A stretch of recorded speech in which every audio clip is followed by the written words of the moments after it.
That line that is the title of this video or live stream, whatever you want to call it, Total Quitters, is the term that Trump used today, according to CBS News. And I found it very amusing in reference to the healthcare bill and it constantly plummeting and falling and crashing and flopping and just being generally unsuccessful.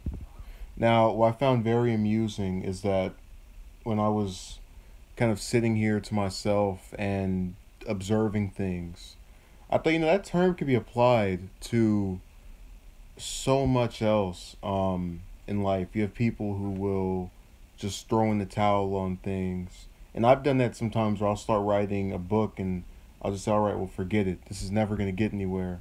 Um, or I start working on some other project and I say, oh, forget it. This is never going to get anywhere.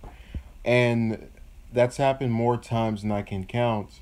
But what else is very recurring is that a lot of times I'll go back to something that I thought wouldn't work in the past and try to put some new spin on it or make it different or switch it up a little bit and give it some change or some altercation to sort of accommodate my concerns or worries with the initial version that I denied being effective. So the term or total quitters stuck out to me more for that. But going back to this healthcare bill, this is the time for not just Republicans but also Democrats when it comes to just be total quitters to go along with that narrative because they've wasted too much time on this. You can't spend half a year on one issue and have nothing to show for it except failure vote after failure vote after failure vote and have a majority in both chambers of Congress and then get it passed in one chamber while the other one you still have this hard time getting around.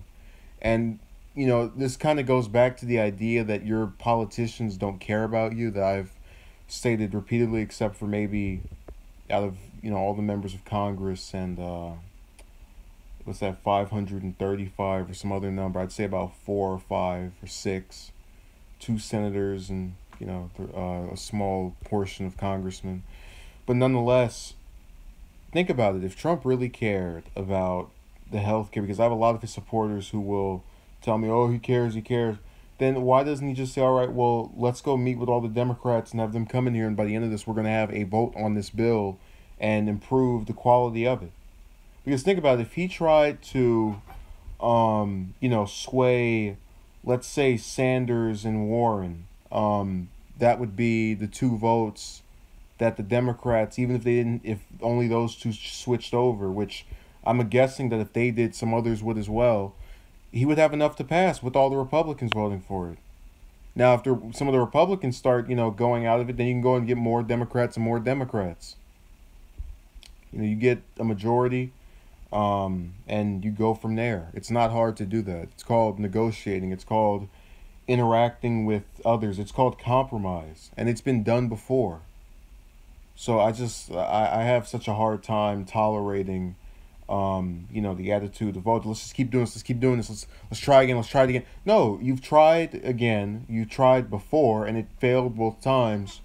So take that effort, put on tax reform or police reform, which we know they won't do, but change it up. It's been half a year. We need something different. So thank you for watching and enjoy the rest of your Saturday.